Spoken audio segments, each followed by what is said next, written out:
என்னங்க பொறுப்புக்கு பார்த்தா நம்ம பிக் பாஸே பாருக்கமோட கல்யாணத்தை ஃபினாலேயே முடிச்சு விட்டுருவாரு போலயே.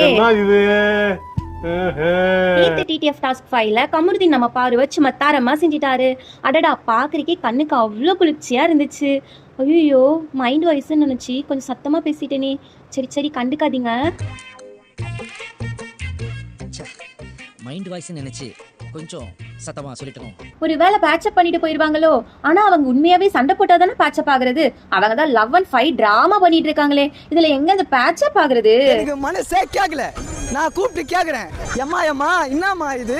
மோதல்ல இருந்து காதல், காதல்ல இருந்து மோதல், இப்ப திரும்ப காதல். என்னையா கதை இது? உங்க கண்டென்ட்டுக்கு ஒரு அளவே இல்லாம போகுது. உங்க கண்டென்ட் தெரியாத விக்கல்ஸ் வர கமருதீனுக்கு ரெட் கார்டு கொடுக்கணும். நீ ஏன் விளையாண்டுட்டு இருக்கன்னு சீரியஸா பேசுறாரு. ஆனா நமக்கு என்னமோ சிரிப்பு சிரிப்பா வருது. நேத்து நைட்டு கமு ரகட் பாய்ல இருந்து திரும்ப ரொமான்டிக் பாயா மாறதுக்கு ரூட்டை போட்டுட்டு பேச்ச போட்டுட்டு இருந்தாரு. சரி பேச்சுதான் போறான்னு பார்த்தா கடைசியில காலையிலேயே விழுந்துட்டாரு முட்டிய போட்டுட்டு. இதுல இவங்க பேசுறத நம்ம கேட்ட கூடாதுன்னு வாய்ஸ வேற மியூட் போட்டுட்டாங்க. அதான் சொன்ன பிக் பாஸே கல்யாணத்தை பண்ணி வச்சிருவாரோன்னு. ஐயோ ஐயோ. டேய் என்னடா இந்நேரத்துல லூசு மாதிரி சிரிச்சிட்டு இருக்க? என்னாச்சு? அத நினைச்சேன் சிரிச்சேன்.